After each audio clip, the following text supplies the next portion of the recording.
The Indigo MasterCard is one of the few unsecured credit cards built for bad credit, but its biggest trade-off is simple: high fees for basic access to credit.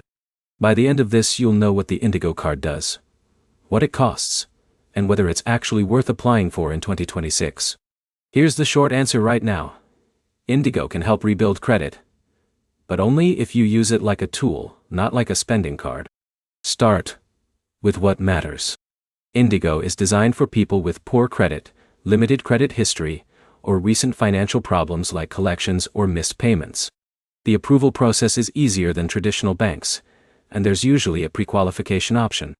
That matters because pre-qualification lets you check your odds without hurting your score. The card is unsecured.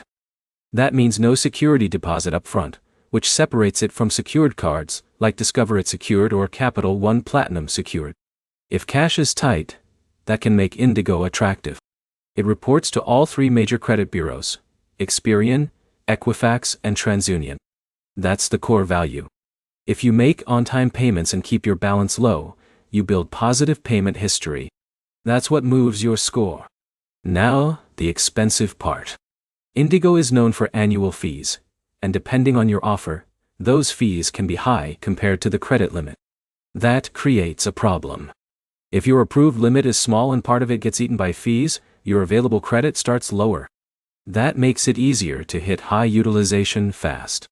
Example: if your usable limit drops and you spend on everyday purchases, your utilization can spike quickly. That can slow down credit growth. The APR is also usually high. That means carrying a balance month to month gets expensive fast.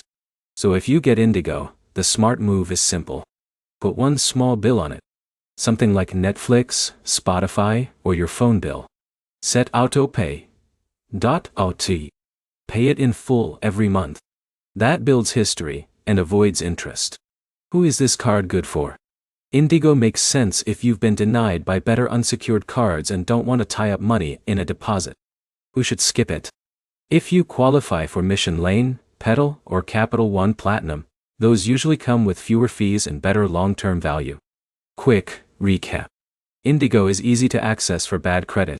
It reports to all three bureaus. But the fees and APR make it expensive if you carry balances. Best next step: check pre-qualification first, and compare at least two alternatives before you apply. If this helped, like the video, and subscribe for more straight-up credit card reviews.